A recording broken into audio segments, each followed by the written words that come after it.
আমার বাবা সম্পর্কে আমার বাবা হয়, আমি আমার বাবার ঘরেই থাকি আমার স্বামী নিয়ে। আমার বাবা টাকা চাকরি করতে, তারপরে আমার চাকরি নাই দেখে আমরা সামনে একটা দোকান দিয়ে দিছি।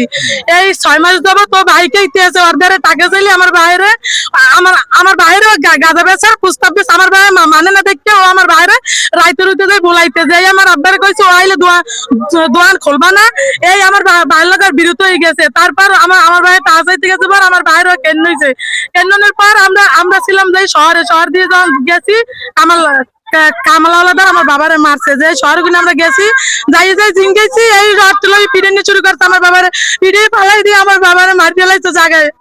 এবার শাহাবুদ্দি তালুকদার ছিল, কামালাওয়ালাদার ছিল, জামালাওয়ালাদার ছিল, খোকন ছিল, আর ওর বাবা ছিল নুরুল ইসলাম আওলাদার। আর আমার বাবারে মারছে।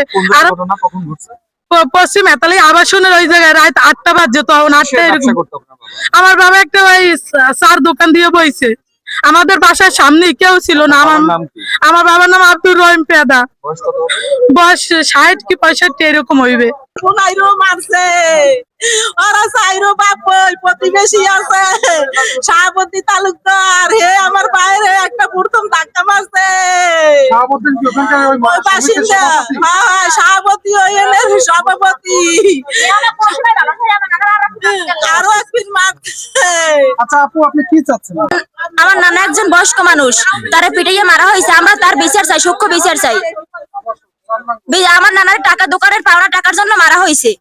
যে পাওনা টাকা শাহাবুদ্দিন তালুকদার, তারপর হয়েছে খোকন হাওলাদার, জামাল হাওলাদার, কামাল হাওলাদার, নুরুল ইসলাম হাওলাদার তার বাবার নাম। তাই আমার খালামণিরে মারছে, আমার ছোট খালুরে মারছে, আমার নানিরে মারছে, নানারে জায়গায় পিটাইয়ে মারিয়ে ফেলাইছে। আমরা এটা সূক্ষ্ম বিচার চাই।